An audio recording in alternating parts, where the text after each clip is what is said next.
One day after suffering their first loss of the season, Metea Valley Girls Bowling is back in action at Parkside Lanes, hosted by conference rival Waubonsie Valley. What makes Metea so strong this season is the depth of the roster. It's not the same bowlers with the highest scores night in and night out. Cheyenne Northrup with a very strong series score of 494. Waubonsie Valley working all season on picking up spares, and senior Trinity Johnson does just that as she rolls a 110 in the opening game. Warriors sophomore Abby Walton follows suit with a spare of her own. Walton's best game is a 121 in Game 2. Less than a week after a perfect 300 against Naperville Central, Sydney Lewis does not reach that same number, but she still rolls an impressive 194 opening game. She leads everyone with a series of 514. Waubonsie junior Christine Clark does not use any kind of spin on her ball, relying on power and accuracy to lead to strikes like this one in Game 2. Bella Tiffany catches fire in the second game, getting a strike Brooklyn style on the way to a 188.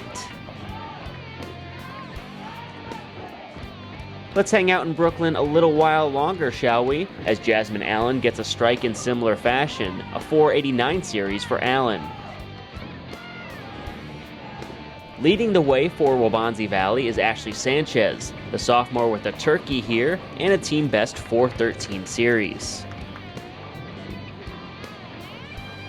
Metea's Elizabeth Mansmith with a strike in Game 3, her best game of the day with a 184. Another Brooklyn strike as well. After a rough opening game, Warriors senior Carla Lares rebounds very well in Games 2 and 3 with a 162 and 149 to end the day. Metea senior Aaliyah Bennett with a great series of 506 is second best in the meet. The Mustangs remain undefeated in DVC play with less than 2 weeks remaining. Yeah, we've learned that a lot this season, that each person has a good day or a bad day, and so we all band together no matter how you're bowling. We always work together as a team to bring each other up when one person is struggling, and so that's really helped us to unite as a team this season.